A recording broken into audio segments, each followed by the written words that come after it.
Hai, aku Amjad Garage.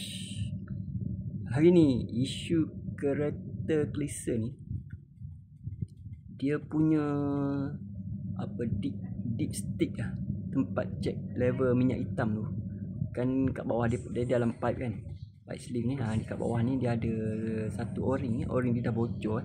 So kat kawasan tu keluar minyak hitam lah. Apabila kereta bergerak, dia keluar kat situ minyak hitam. So minyak hitam tu pergi merata lah. Kereta bergerak kan, angin tolak. Itulah punca daripada sini lah. Puncanya dia punya o-ring. Okey, untuk buka ni senang je. Untuk kereta Klisa pun sama lah, jenis kereta-kereta mana Toyota ke apa ke, Proton ke, memang o-ring memang ada. Okey, buka dulu bolt saiz 10. Dia ada satu bolt je kat atas. Untuk semua kereta sama. So boleh tarik. Tarik macam ni.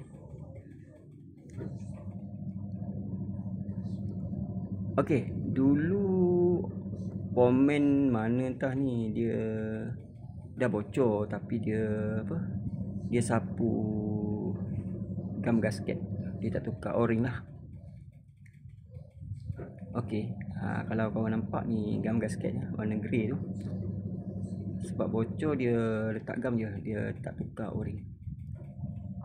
Sebenarnya benda ni tak perlu gam pun, cukup tukar o-ring baru dah okey lah, dah tak bocor lah. Daripada kilang pun macam tu, letak o-ring je. Okey, kena cari kat sini, dalam tu o-ring yang mana saiz. Okey, ni aku dah jumpa. Okey, aku dah bersihkan ni, dah buang tadi o-ring lama dan gam gasket, dan o-ring saiz sama pun aku dah jumpa o-ring dia.